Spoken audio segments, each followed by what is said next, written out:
Peraí, para, não abre esse envelope não abre esse envelope não! Esse envelope aqui? Mas por quê?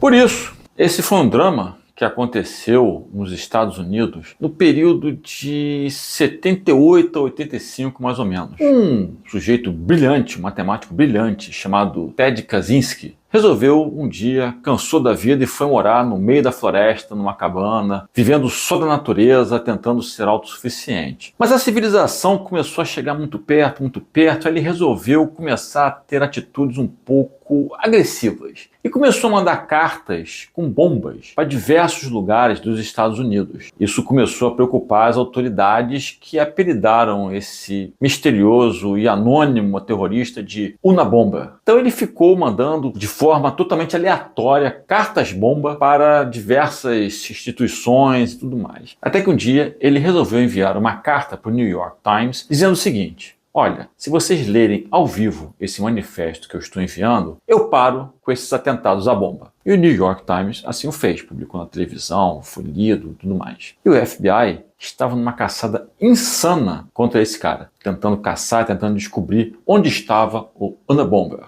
Até que ele conseguiu ser preso quase que 20 anos depois de começar os seus atentados. Essa história está muito bem contada numa série do streaming chamada Manhunt Unabomber.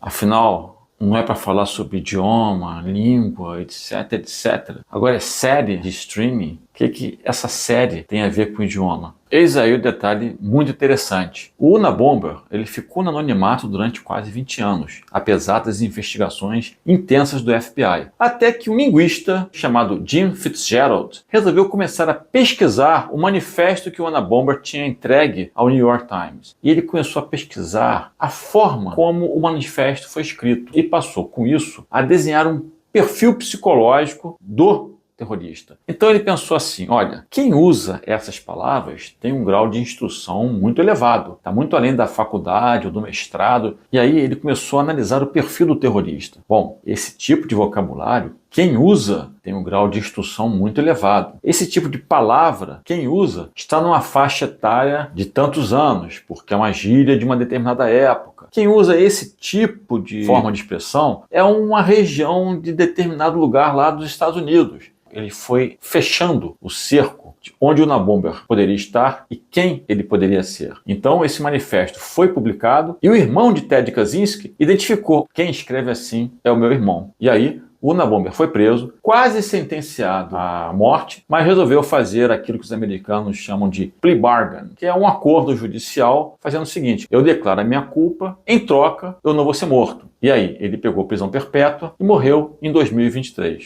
Como você vê, o idioma ele é muito mais profundo e precioso do que faz supor nossa vã filosofia. O idioma, assim como a impressão digital, os detalhes da sua íris, ele é uma identificação sua, única, pessoal e intransferível. Pense nisso.